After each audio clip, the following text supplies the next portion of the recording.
À tous, bienvenue, mesdames, messieurs. Patrice Talon en contact direct avec les populations à la base. En 4 ans de gouvernance, l'image est bien rare à observer, si ce n'est en ces premières semaines de la nouvelle année 2020, l'année des élections communales et l'année d'avant celle de la présidentielle de 2021. Patrice Talon, dit-on, se voit désormais presque partout à la fois.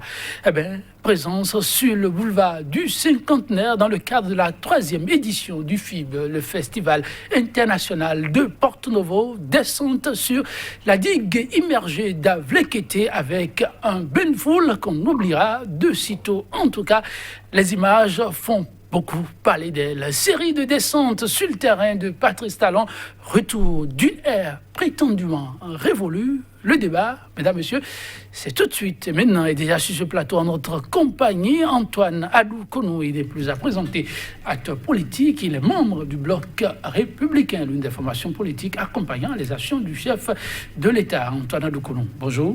Bonjour, monsieur le journaliste. Et merci de répondre à notre invitation. C'est moi. Une première rencontre pour cette nouvelle année. Bien sûr. Nous voeux les meilleurs de beaucoup de santé pour vous. En face de vous, un professionnel des médias, un observateur très averti de l'actualité sociopolitique, Marcel Zoumenon, journaliste, analyste. Il est l'assistant du DP de la Nouvelle Tribune. Marcel Zoumenon, bonjour. Bonjour Joël. Et merci pour la disponibilité renouvelée. Merci. Patrice Talon, tantôt sur tel site, tantôt sur tel autre, avec à la clé des bains de foule et des échanges fortuits avec la population. Mesdames, Messieurs, l'image pour nombre d'observateurs replonge à quelques exceptions près dans un passé bien récent. Le chef de l'État effectue officiellement cette descente pour apprécier l'évolution d'un certain nombre de travaux, mais aussi prend langue avec certaines couches des plus défavorisées à celles qui aspirent à un mieux-être collectif. Antoine Adou-Konou, je me retourne d'abord vers vous. Et cette descente qui s'observe ces derniers jours-ci, comment vous l'appréciez? La nouvelle année s'est ouverte avec cette descente qu'on n'attendait pas de sitôt, en tout cas. Merci beaucoup. Ces descentes, je les apprécie sous l'angle d'un chef d'État qui veut aller au-delà des points que lui font ses collaborateurs, les fiches techniques qu'on lui présente tous les jours. Il a décidé, il faut aller maintenant sur le terrain pour quand même évaluer et voir les écarts entre ce qu'on lui présente tout le temps sur ce projet phare qu'est l'asphaltage du moins, et voir si les fiches techniques répondaient à ce qu'on lui présentait. Et puis aussi donner l'alerte que c'est vrai, je ne sors pas, mais il ne faut pas dormir sur vos lauriers parce que je peux aussi surprendre. Okay. Et cela permettra donc à tous ceux qui sont sur ces chantiers-là de savoir que oui, un chef d'État qui ne sort pas, mais qui peut sortir. C'est beaucoup plus sur cet angle-là que j'apprécie cette sortie-là. Alors, Marcel Zoumenon, vous, Patrice Talon, chef d'État, qui, au-delà des fiches, veut toucher du doigt la réalité sur le terrain. Non, je crois que c'est du populisme, il ne faut pas se cacher derrière les mots pour le dire, puisque pour contredire mon ami Adou-Konou, il y a beaucoup de ces chantiers qui sont déjà finis. Et donc, le chef d'État n'est jamais allé sur les terrains avant que ces chantiers ne soient bien faits. Moi, j'ai vu, peut-être on aura l'occasion d'apprécier les travaux qui sont déjà faits. Quand vous allez dans la rue aujourd'hui, la plupart des voies sont déjà bitumées dans beaucoup de quartiers. Le chef d'État n'est jamais allé sur les terrains avant que ces travaux ne soient achevés. Donc, moi, je crois que c'est juste pour surfer sur ces travaux et pour faire un peu du populisme. Et il ne faut pas oublier que Patrice Talon est un homme politique. Et il ne faut pas oublier que nous sommes à quelques mois des communales et à un an presque de l'élection présidentielle de 2020. Normalement, dans un an, on devait être dans la fièvre électorale. Donc, le chef d'État se chauffe pour... Vous le dites sérieusement, Marcel, est-ce que Patrice Talon, dans le contexte politique actuel, a vraiment besoin de populisme? Et vous n'oubliez non plus que lui-même l'a dit, populisme, il n'en a que faire dès l'entame de son mandat. Non, vous n'êtes pas sans savoir que avec tout ce qui s'est passé depuis 2016 et la cote de popularité du chef d'État, et le seul indice, le dernier indice que nous avons tous, c'est les élections législatives dernières où les deux blocs qui ont participé étaient les deux blocs du pouvoir. Et nous avons les taux de participation les plus faibles depuis 1990. Et donc, il est évident que la cote de popularité du chef d'État, mais de toute l'arsenal politique qui l'entoure a perdu du terrain. Et donc, c'est l'occasion maintenant pour rattraper ce retard. Et je crois que le chef d'État est devant. Moi, je reviens du Nord où j'ai vu des rencontres, des meetings dans presque toutes les contrées, même dans les collèges. Et donc, le chef d'État et sa machine ont commencé par préparer et les communales et l'élection présidentielle de 2020. Et sur ça, je n'ai pas de doute sur ça. Le chef d'État est déjà en campagne. Vous avez signé Marcel Zoumenon avant votre réaction là-dessus et vous venez d'afficher et préciser que le chef de l'État de cette décembre, ce qu'il faut fondamentalement retenir, c'est le chef qui est soucieux de pouvoir joindre la pratique à la théorie pour dire ce qui se fait sur le terrain, c'est quoi le lien avec les fiches à lui adresser. Mais c'est Patrice Talon aussi qui, trop tôt, l'a dit, ça, un chef n'en a pas besoin. Il y a des directeurs déjà mandatés qui doivent pouvoir conduire à bon port les travaux et rendre compte à qui de droit. Alors, est-ce que le chef de l'État, aujourd'hui, a vraiment besoin de faire ce qu'il fait ou à un moment donné, les directeurs ont failli? Non, je crois que vous avez dit que c'est depuis 4 ans. Oui. Si depuis 4 ans, c'est maintenant qu'il sort, on peut facilement accepter qu'il a respecté ce qu'il a dit. C'est-à-dire que quand on dit que le chef d'État ne sort pas, cela ne signifie pas qu'il ne pourra jamais sortir. Mais il faudra la bonne période. Non, il faudrait avoir de la mesure dans la sortie. C'est-à-dire que pour un projet, il ne faut pas que pour poser la pierre du projet, le président soit là. Quand on veut mettre la première pioche, que le chef de l'État même vienne pour mettre la pioche, et que quelques mois après qu'on ait commencé les travaux, qu'il passe encore là, et que de temps en temps, sur le même chantier, on le voit tout le temps. Vous savez, comme votre titre le dit, que dans un passé récent, c'est ce que nous avons vécu. Et c'est pour ne pas s'inscrire dans ce théâtre-là que le chef de l'État fait une démarcation d'aide. Mais pour moi, cela ne signifie pas qu'il ne pourra jamais mettre pied sur les chantiers. Il peut aller dans le cas d'espèce pour voir, pour donner au moins l'impression que oui, ce que j'ai dit de faire, je suis de près. Puisque quand on lui dépose les fiches, combien de citoyens le savent? Vous dites pour donner l'impression, donc pas pour faire ce que vous dites là, non, juste donner l'impression. C'est-à-dire que lorsque nous parlons des fiches, de ces collaborateurs, tout ça là, c'est des aspects techniques que le citoyen lambda ne voit pas. Maintenant, quand il descend, c'est plus visible que le citoyen comprend que non seulement il a lancé les projets, mais il a à cœur l'évolution des projets. Et c'est dans ce cadre que moi j'inscris la sortie du chef de l'État. Évidemment, on ne peut pas faire la démarcation entre sa sortie et peut-être des aspects politiques. Puisque nous sommes des hommes. Non, ce que je dis, ne nous voilons pas la face. Nous sommes des hommes politiques. Et quelque action que vous menez en tant que politique, que vous ne soyez pas dans l'esprit de politique ou non, la lecture que fait le citoyen lambda, c'est que, bon, il y a toujours la politique derrière. Mais moi, je ne vois pas le chef de l'État dans cet aspect que vous dites que c'est pour faire la politique qu'il est sorti. Non. Depuis 4 ans. Votre vis-à-vis pense que c'est la bonne période de choisir. Les communales qui sont là pointent les nez. Et ensuite, la présidentielle, il précise. Pour ces communales, lui, il a pu sillonner la partie septentrionale. La campagne ou la pré-campagne bat son plein. Et même dans les collèges, ça s'anime. Et il ne voit, à moins de trahir ce qu'il vient de dire, qu'il n'a vu que la machine du chef de l'État. Et donc, le chef qui prend désormais le devant des choses pour allier le maximum à sa cause. Qu'est-ce que vous en dites honnêtement, le politique que vous êtes? Non, même si c'est le cas, est-ce que la machine du chef de l'État empêche une autre machine de fonctionner? Ok. Non, c'est pour apprécier, oui. Est-ce qu'il y a d'autres Donc vous pensez que c'est bon, il il y a de bien. machine. Non, je dis que même si c'est le cas, est-ce que cela empêche les autres d'avancer? Vous déplacez le sujet, vous ne répondez pas. Je ne déplace pas le sujet.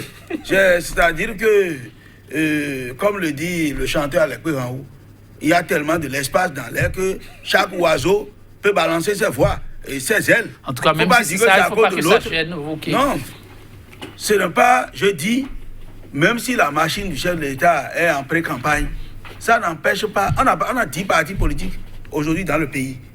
Si les 2 partis du chef de l'État sont en pré-campagne, est-ce que ça empêche les 8 autres? Voilà. Oui, non, oui, ça c'est vrai. Mais ici, ce qui retire l'attention du citoyen lambda et vous, politique, surtout accompagnant le chef de l'État, vous pouvez nuancer ou pas, ou confirmer, c'est que le chef de l'État, avec un engagement d'être en retrait de tout populisme, prendre une option comme celle-là, et c'est comme on vient se dédire. Qu'est-ce qu'Antoine Aloukouniou en dit par rapport à ça, qui exprime des craintes par rapport à ça? Voilà. Moi, je prends par exemple le projet asphaltage par rapport auquel le chef de l'État descend. Vous pensez que ce projet-là, c'est pas la descente du chef de l'État qui va, le projet en lui-même, augmente la cote de popularité du chef de l'État. Le projet en lui-même, même si le chef de l'État ne sort pas, le projet, faites vos micro-trottoirs, vos sondages. Donc la présence du chef vient ajouter un peu plus, c'est cela? Non, mais vient confirmer que ce projet tel que vous l'avez vu, tel que le peuple est content, j'y tiens aussi et je vais suivre de près pour que vraiment ça soit ce que vous voyez. Donc c'est ce que moi je vois. Mais si déjà, sans même la présence la sortie du chef de l'État, quand vous faites vos sondages, moi je peux vous dire, vous pouvez dire tout ce que vous voulez. Nous-mêmes, en tant que politique, nous avons vu que le langage de certains de nos citoyens qui sont des opposants ont commencé par changer. Parce qu'ils constatent que, effectivement, aujourd'hui, le président Patrice Talon est là pour travailler. Et vous-même, si vous devez être, même si M. Zoumenou doit être sérieux envers lui-même, il ne peut pas dire avec ce projet-là, tout ce qu'il voit, comme voit qu'on est en train de tracer, que ce n'est pas bon pour le pays. Quand on trace une voie là... Encore qu'il n'a jamais dit que ce n'est pas bon. On apprécie l'opération de descente, puisque c'est le sujet qui nous unit. Alors, de cette descente, il y a plusieurs chantiers de visiter. Et lequel aura singulièrement retenu votre attention? Ou parlons de faits majeurs de cette descente de ces derniers jours-ci? Non, moi j'avoue que je n'ai pas... tout suivi. J'ai pas tout suivi. J'ai suivi quand même un extrait de la sortie vers Papa et aussi un peu vers Vlekete là-bas.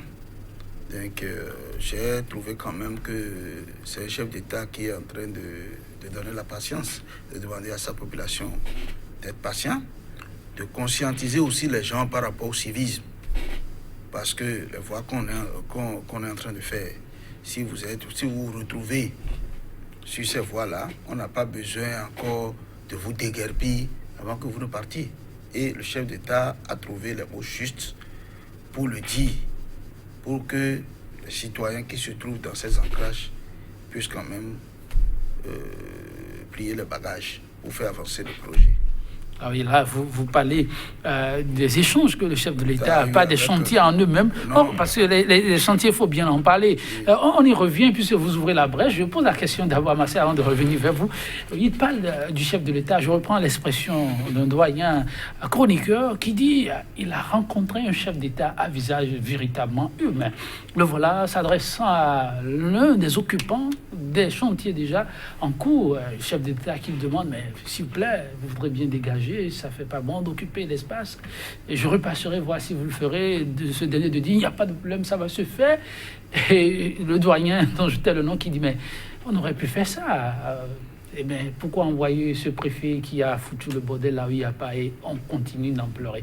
Marcel Zoumenou, cette étape-là, j'imagine que vous l'avez suivie aussi, mais si vous devez faire le décryptage, qu'en diriez-vous? Merci. Mais avant de répondre à tes questions, je voudrais réagir à quelque chose que M. Adoukono a dit tout à l'heure. Oui, allez-y. En faisant allusion à moi, mes propos. Non, moi, je ne suis pas politicien. Que M. Adoukono souffre s'il veut faire un débat avec les politiques et qu'il cherche un contradicteur qui soit de l'opposition. Moi, je n'en suis pas. Je dis quand c'est bon, je dis. Et tout à l'heure, en filigrane, je saluais déjà que les travaux qui ont été faits dans le quartier Révivo ont été bien faits. Et je dis qu'il y a très peu de Béninois qui peuvent rester insensibles à ces travaux. Moi, je salue ces travaux, mais je dis que tous les déplacements organisés sur ça font partie du jeu politique et qu'en réalité, ce n'est pas lié au contrôle d'un chantier parce qu'on a vu le chef d'État qui, en dehors des visites, a fait presque des meetings sur les chantiers. Donc, on ne peut pas me dire que ça c'est pour visiter des chantiers.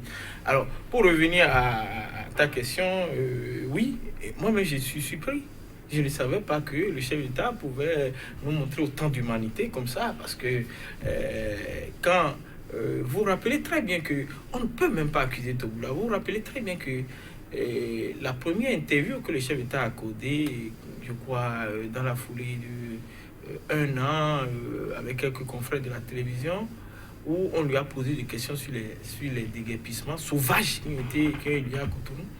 Mais le chef d'État n'a pas eu un seul mot de regret par rapport à ça. Et donc, on pouvait comprendre que, au-delà de l'ancien prophète Togboula, qui faisait des choses de façon goujarde et de façon sauvage, que c'est le chef d'État lui-même qui a donné cet ordre. Et donc, et brutalement, on le voit, devenu tout humain, qui suppliait presque les gens de dégager les choses. Pourquoi je me demande si ce chef d'État qu'on voit depuis un certain jour n'est pas celui-là qui a beaucoup plus à cœur l'élection présidentielle de 2021 et également la réussite des 2 blocs pour les élections législatives. Je vois beaucoup plus un homme qui devient brutalement humain. Et moi, ça me surprend et je me dis, voilà un autre personnage qui n'est pas celui qu'on a vu depuis 2016 jusqu'à ce jour. Ce n'est pas celui qu'on a vu depuis 2000. Oui, qui a montré fermeté, rigueur. Et puis, brutalement, il devient doux comme un aïeul, il devient conciliant, il va voir de simples mécaniciens dans les rues pour les expliquer qu'il faut... On n'avait pas eu ça. On a vu des bulldozers foncer même dans des lieux de travail des gens, démolis sans même chose là. Et puis, il n'y avait pas eu un seul mot d'excuse en ce moment. Et donc, moi, je comprends que il y a derrière tout ça une bonne stratégie politique. De la stratégie politique, de la métamorphose, le politique proche du chef, qu'est-ce qu'il en dit? Non, je crois que les analyses de M. Soubenon, bon, c'est vrai, il a dit qu'il n'est pas un opposant, je le lui concède, mais je crois qu'il raisonne comme un opposant, même s'il ne l'est pas. Parce que tout ce qu'on fait là, il faut toujours chercher à montrer que... Puisqu'il dit que c'est pour faire le populisme. Et l'opposant, quand il se met dans cette posture, il va chercher alors qu'est-ce qu'il faut faire pour que ce qu'on a fait là n'aboutit pas à ce résultat. C'est ça qui le conduit à ces analyses-là. Bon, il dit, je reprends 2 de ces bouts de phrases. Il dit, le chef de l'État... Le chef de l'État... Je n'ai pas du tout entendu, j'ai dit les travaux qui sont faits. Oui, non, mais je dis ce qui est fait autour, c'est du populisme. Oui. Est-ce que c'est faux? Non, écoutez... Pourquoi vous voulez que sur un plateau, moi, je dise les mêmes choses comme vous? Non. Pourquoi vous voulez que je dise les mêmes choses comme vous? Moi, je n'en suis pas un. Là où je relève la contradiction, c'est quoi? Il n'y a pas de contradiction. Vous reconnaissez que ces travaux sont bons pour le pays. Tout à fait. Ce qui est bon pour le pays, là, quelles conséquences ça entraîne? La conséquence, c'est le populisme. C'est quoi le populisme? C'est ça. C'est-à-dire que les populations sont obligées d'adhérer à la vision du chef de l'État parce qu'ils comprennent à travers les réalisations. En dehors de la... En dehors, avec votre vision, vous... Je voudrais que M. Adoukono vous dise, j'ai vu le chef d'État qui, en dehors de visites de chantier, a fait presque des meetings. J'ai vu ça. Écoutez Je ne comprends pas ce que M. Adoukono dit là. Alors, vous permettez, je vous ai laissé échanger, mais je reviens sur un pan. Non, si je pose la question autrement, allons-y, et puis vous reviendrez par le sentier que vous souhaiterez. Il dit par exemple qu'il a vu un autre chef d'État, carrément, pas le même du départ. Hier, il y a eu une opération qu'il qualifie de presque déshumanisante, des machines, des bulldozers, pour reprendre son expression, qui ont foncé droit, advienne que pourra. Aujourd'hui, il voit un chef d'État qui converse, qui discute, qui essaie de comprendre. Il trouve un seul homme, mais en deux. Vous, qu'en dites-vous? C'est la même personne en dualité? Vous l'expliquez comment? Bon, vous savez que le président Patrice Talon, c'est pas lui qui est Modeste Touboulard. Non, c'est deux personnes. Xavier a dit. Non, c'est deux personnages. Il s'est référé à l'intervention du chef de l'État. La première, après ces opérations de casse, il rappelle la façon dont le chef de l'État s'est prononcé sur ce sujet, qui adhérait entièrement aux opérations, la manière dont elles ont été conduites. Cet homme qui aujourd'hui joue vraiment à l'humain, qui sait être à l'écoute, qui sait compatir, qui cherche la conciliation à travers les démarches empruntées, il trouve que c'est deux choses diamétralement opposées et que pour lui, ça s'explique. Voilà. Ça s'explique comment? Parce que, bon, je suppose que même c'est le cas. Est-ce qu'il est interdit de se repentir? Oui, voilà. Non, je suppose même que c'est le cas. Je suppose même que c'est le cas. Non, je suppose même que c'est le cas. Est-ce qu'il est interdit de se repentir? Voilà, oui, le chef d'État.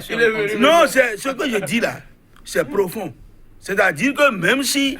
Parce que bon, vous voulez que quand le chef d'État sort là, il dit, bon, cachez-moi tout ce qui est là, comme Touboulard l'avait fait là.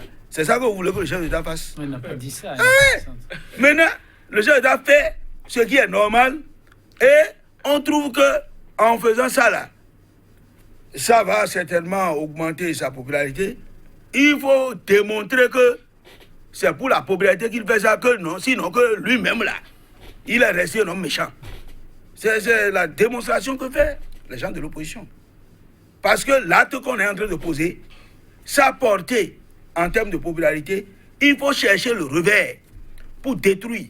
Donc, ce que l'homme fait, on veut démontrer aux gens que non, il fait ça là, pas parce qu'il a compris la souffrance de la population, pas parce qu'il a compris qu'en tant que père de la nation, on peut trouver d'autres moyens pour faire la même chose, mais que c'est parce qu'il y a les élections qu'il fait ça.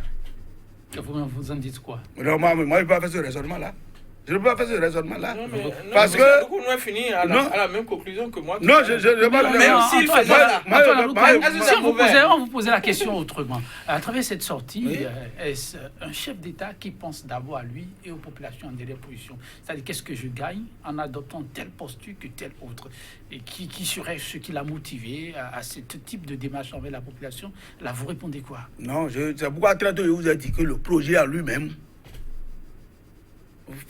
doit faire augmenter la popularité du chef de l'État. Même si le chef de l'État ne sort pas, le projet à ce stage là, les lampadaires qui sont... sa popularité. Alors, vous avez évoqué vous-même trop tôt un premier aspect de ces échanges, ça c'était au niveau de l'étape d'Avlekiti. Le chef de l'État, entre autres, disait, est-ce que vous connaissez un chef qui veuille bien le malheur de son peuple? Et les populations de lui disent, non, on n'en connaît pas. Pour vous, qu'est-ce qui aurait motivé cet échange-là, ce type d'échange avec la population? Surtout ce message, à vouloir savoir, est-ce que vous connaissez un chef qui voudrait le malheur de sa population? Oui, la phrase renvoie à quoi? Oui, je crois que je ne suis pas à la place du chef de l'État, mais la lecture que je fais est la suivante. Lorsque, par exemple, on veut construire les routes et que vous vous trouvez dans ces emprises, le gouvernant ne peut pas dire parce que si on vous déplace, vous, quand on fait l'analyse par rapport à vous-même là, c'est dur pour vous.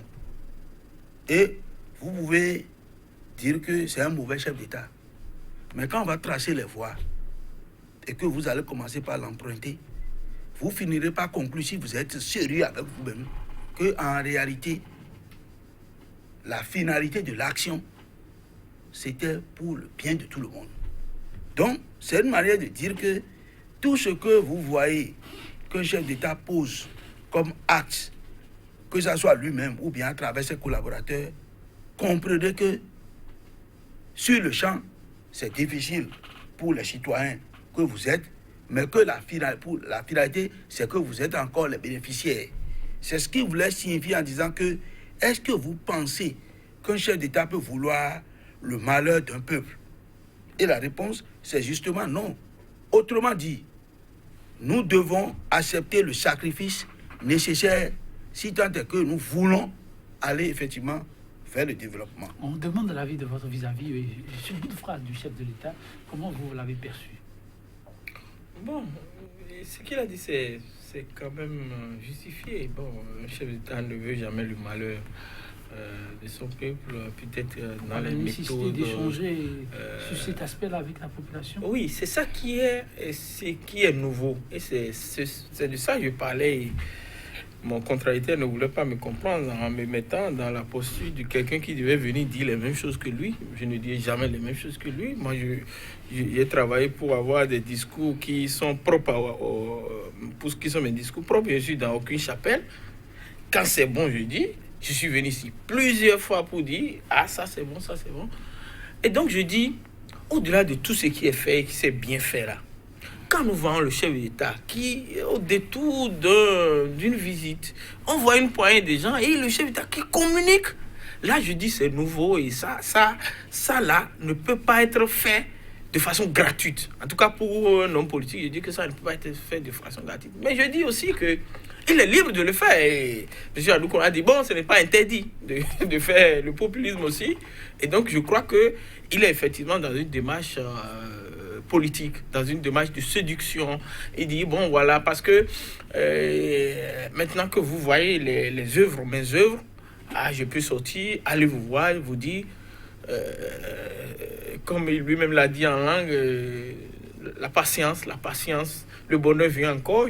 Tout ce que vous voyez là, il y a d'autres bonnes choses qui viennent encore. Et ce genre de discours, c'est un discours politique. Et moi, je ne lui en veux pas de le faire.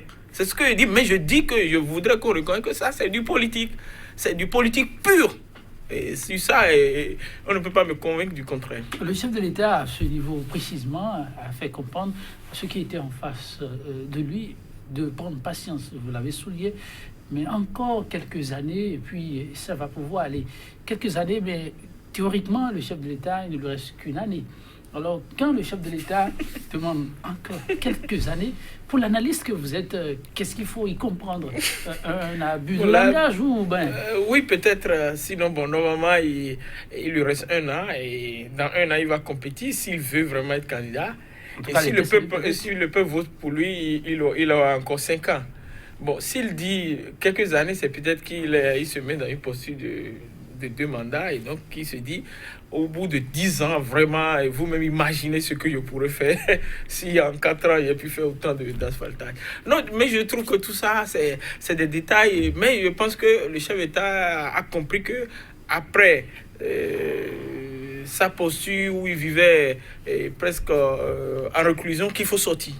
Parce que au-delà de tout, une élection présidentielle se gagne sur le terrain et donc il faut sortir. Je crois que c'est une option réaliste. Mais vous restez toujours lié, collé aux questions d'élection. Alors oui, le chef de l'État, encore quelques années, vous allez vous-même vous convaincre de ce que, il fallait emprunter cette voie. Est-ce qu'on peut conclure effectivement que le chef de l'État fait déjà une projection sur un second mandat pour atteindre plus amplement ses objectifs et concrétiser ses rêves pour le peuple béninois? Moi, je ne peux pas le dire nécessairement que c'est pour lui-même. L'État a une continuité. Si on dit dans quelques années, ça ne signifie pas que dans les quelques années là, si moi je ne suis pas là, vous ne verrez pas le bonheur dont on parle. Non, c'est pour dire que ce que moi je fais comme réforme aujourd'hui, les réformes là vont prendre lentement mais assurément. Quel que soit celui qui sera là, l'État a une continuité. Par exemple, on a fini par mettre la Cour des comptes dans la Constitution. si le président Patrice Talon n'est plus là, et quand notre président vient, et qu'il mette en fonction cette cour-là, qui va auditer les comptes publics, est-ce que c'est mauvais pour le pays? Donc, c'est ça, il faut voir d'abord. Il ne faut pas voir nécessairement le fait qu'il le dit pour lui-même. Il le dit pour tout le monde. C'est-à-dire que les fondamentaux sont mis en place. Avec un peu de patience, vous verrez que ça va prendre corps. Que ça soit avec lui ou avec un autre. C'est ce qu'il faut d'abord comprendre si vraiment on est impartial. Maintenant, quand on est politique là, et surtout quand on est de l'opposition, on peut complètement pas dire que c'est pour surfer sur la conscience des gens, à dire accordez-moi encore un autre mandat et vous verrez que avec ce que j'ai fait là, en peu de temps, j'en ferai plus. Ça, c'est le politique. Et c'est le politique, c'est l'opposant qui peut faire cette analyse-là. C'est pourquoi j'ai dit que tout ce que là, sur la sortie du chef de l'État là, on voit que ça, tout ce qu'il dit, sa manière, sa méthode, ne fera qu'augmenter sa cote de popularité. Et donc, l'opposant, il réfléchit pour dire, bon, voilà l'homme là, qui déjà à travers les projets devient de plus en plus populaire. Il sort maintenant, il tient encore un langage politique approprié. Qu'est-ce que nous pouvons dire? Comment ferions-nous pour montrer au peuple que ce qu'il dit là, il ne le dit que pour les élections?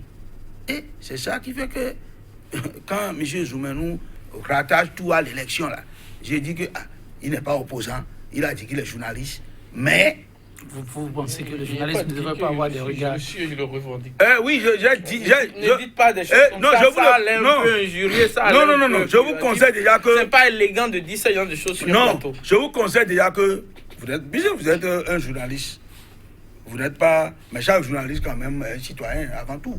Et il a sa conviction personnelle. Mais je dis, c'est un peu étonnant que vos analyses, bon, telles que je les vois, se rapprochent de ce que les opposants font comme analyse sur ces sorties-là. Donc, c'est pourquoi je le dis. Donc, fondamentalement, regardons d'abord les avantages du pays, en dehors du président Patrice Talon lui-même. Mais, vous l'avez souligné mais tout à l'heure, il n'est pas... Maintenant, est-ce qu'il est interdit que le président lui-même, là, en tant qu'homme politique, là, qu'il soigne son image à travers sa démarche, à travers ses mots? Ce n'est pas interdit, non? Pourquoi on veut s'en prendre à lui? Et personne ne s'en prend à lui, nous on ne fait que des analyses ici. Non, c'est pas interdit, non? Chacun a son style. Qu'est-ce qui vous gêne pour chacun a son style, mais au moins, je sais que vous avez dit que vous êtes journaliste. Peut-être que les autres opposants, là, je sais qu'ils ne pourront pas critiquer, puisque eux autres, ils ont été champions à la matière. Donc, il ne peut pas venir... L'intérêt, justement, mesdames, messieurs, de ce sujet vient du fait que le chef de l'État a fait une option bien claire dès l'entamement de son mandat, presque en fin de mandat. Et voilà, le chef de l'État presque dans un nouveau style. Comment lire ce style, cette appropriation de la nouvelle approche avec la population? C'est bien là le nœud de l'émission. Eh bien, Marcel Zoumenou, Patrice Talon n'était pas que sur des chantiers ouverts. Patrice Talon était aussi en contact direct d'une autre façon avec la population. On peut retenir surtout cette descente au niveau du Porte-Nouveau, fief électoral, puisqu'on y est, veut ou pas, 2020, c'est une année électorale. 2021, là aussi, il était au FIAP, Festival international de Porte-Nouveau, au niveau du boulevard du Cinquantenaire, entouré de tous les acteurs possibles. Et cette image-là, comment vous l'appréciez? Porte-Nouveau, il faut dire fief de PRD, mais PRD, un allié politique aussi. C'est une très bonne chose. C'est vrai que je n'ai pas eu cette image, j'ai entendu parler, mais moi je suis de Porte-Nouveau et donc c'est les infrastructures, surtout la voie qui quitte le carrefour du Cinquantenaire pour venir au carrefour, passant par Carrefour Y jusqu'à Carrefour Nanyor. J'ai pris par là ce matin pour venir ici. Et donc, on ne peut que saluer. Et maintenant, quant au FIP, sa présence au FIP, je crois qu'il y était l'année passée. Tout à fait. Je me trompe, je crois qu'il y était l'année passée. Donc, il a pris l'habitude d'y aller. Donc, c'est dans son agenda. Si c'est dans son agenda, bon, c'est toujours bon qu'il y aille. Et ben, je dis que quand un chef d'État se déplace, et avec tout ça, il y a forcément un objectif politique qu'il veut atteindre. Et je le mets dans le nombre de sorties qu'il fait ces derniers temps-ci, qui sont devenus plus nombreux, et qui, pour moi, qui fait de l'analyse, doit m'interpeller. C'est pourquoi je dis que au-delà des chantiers, il y a un intérêt pour lui d'aller sur ces chantiers pour quand même reprendre le contact avec les populations, parce que pendant 3 ans, il est resté un peu distant, un peu éloigné des populations. Et donc, maintenant, ce qu'on peut ajouter à cela, c'est que ça nous fait rappeler l'ancien président. C'est vrai que l'ancien président, lui, était presque tous les jours sur le terrain, mais ça nous fait rappeler l'ancien président, alors que le chef d'État nous avait dit qu'il serait totalement l'opposé de l'ancien chef d'État, de son prédécesseur par rapport à cela. Donc, c'est ce qu'on peut dire sur ces sorties et sur la sortie de Porte-Novo que je trouve quand même très bien pour lui. Oui, le FIP, voilà, Antoine Aloukonou, le chef de l'État, aux côtés, et on n'oublie pas, la culture, il en fait son cheval de bataille, et il citait telle la culture qui était célébrée. Ils étaient venus d'un peu partout pour ce FIP, 3e édition, de la France, du Nigeria et autres. Le chef de l'État a pris du plaisir à passer en revue avec les festivaliers et le tableau culturel béninois. Oui, c'est une bonne chose de voir le chef d'État lui-même s'intéresser à notre culture. Et donc, moi, je ne trouve pas d'objection. Non, on n'est pas là pour des objections, c'est pour des appréciations. Donc, je crois que c'est une très bonne chose qu'il ait participé à ce festival, qui est un festival phare de Porte-Novo, n'oubliez pas, qui est la capitale du Bénin. Donc, un festival qui se déroule au nom de la capitale du pays, et que le chef de l'État se déplace, mais ça doit se comprendre. Et donc, bon, les aspects politiques, moi, ça ne m'intéresse pas. Parce que... Non, ne soyez pas hypocrite, s'il vous plaît. Vous avez dit sur le plateau, vous savez pourquoi dit la vérité, toute la vérité. Vous savez pourquoi je ne dis que ça ne m'intéresse pas. Je vous ai dit que nous sommes des hommes politiques. Ah, voilà, on est là pour apprécier. On ne peut pas détacher nos actions de la politique. Voilà, donc ne dites pas les choses. On le dise, en quoi ça vous gêne alors? Non, je crois que c'est... Alors, Antoine, nous apprécions, gagnons de temps pour nos téléspectateurs, apportons-leur toujours un plus. Voilà, Antoine Aloukonou, 2020, vous êtes d'accord que c'est une année électorale, les communales. Et comment ça se gère, la cohabitation? Je disais, Porte-Novo, c'est le fief du PRD qui a son récépissé. Et si les élections doivent se tenir, le BA, l'UP, ça bouge beaucoup aussi à Porte-Novo. Comment ça se gère? Une entente tacite pour dire, toi, tu vas te concentrer sur tel fief, tel autre sur tel. C'est comme ça où chacun y va, on va voir le plus battant. Chacun y va, on va voir le plus battant. Il n'y a pas d'entente en politique. Donc, même les partis que vous dites ici à moi, là, ce qui se passe à l'intérieur, vous ne savez pas. Vous pensez que le Bloc républicain va dire, oui, toi là, il faut rester ici, UP, il faut rester ici, Pierre dit, non, ça... Chacun, on se bat sur le terrain et celui qui est plus fort, il gagne. On se bat sur le terrain et celui qui est plus fort, il gagne. Il gagne. Oui. Et le chef de l'État, dans tout ça, de temps à autre, ça revient. C'est quoi sa préférence? Comment ça se gère? Je ne sais pas. Il n'a pas de préférence particulière pour un parti de la mouvance. Il est là et les partis qui veulent se déclarent appartenir à la mouvance, il les observe. C'est tout. Ah oui, Marcel Zoumenon, la position de l'analyste, comment vous observez tout ça? Non, je crois que si la question c'est par rapport à Porte-Novo. Oui. Non, je l'ai dit ici, puisqu'on a fait un débat sur ce sujet. J'ai dit que le PRD aura une compétition un peu plus difficile que les autres.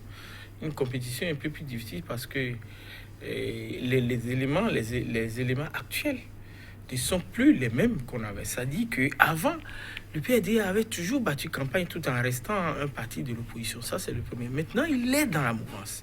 Et jusqu'à ce jour, je n'ai pas encore entendu un leader du PRD dire « nous sommes contre le régime ». Et ça, c'est un élément important. Et il faudra recadrer leur discours par rapport à ça. Deuxième chose, ils sont encadrés. Ils sont encadrés parce que ceux qui ont été élus députés dans la 19e circonscription, dans la 20e, sont des deux blocs. Et je sais qu'il y a un de ces éléments qui était des anciens militants barons du PRD qui fait un travail formidable à Porto-Novo et qui est en train d'entrer dans certains fiefs du parti. Et donc, je pense que si le PRD doit aller aux élections, il faudrait qu'il se réorganise, sinon ça risque d'être très difficile pour lui. Je ne dis pas qu'ils ne vont pas gagner, Porto-Novo reste les fiefs. En tout cas, on n'a pas encore de nouveaux résultats qui disent que le PRD a perdu du terrain à Porto-Novo, mais je pense que ce sera plus difficile cette fois-ci que les autres fois. Cette fois-ci que les autres fois. Beaucoup se demandent, ces élections, est-ce qu'elles seront plus ouvertes qu'hier? Antoine Adoukonou, vous qui êtes en plein là-dedans, qu'est-ce que vous avez à dire à ces téléspectateurs qui s'interrogent? Communal 2020, dans un climat plus apaisé que 2019. Non, je crois que avant d'en arriver à cette question, je voudrais compléter un peu ce que M. Zoumenou dit par rapport au PRD.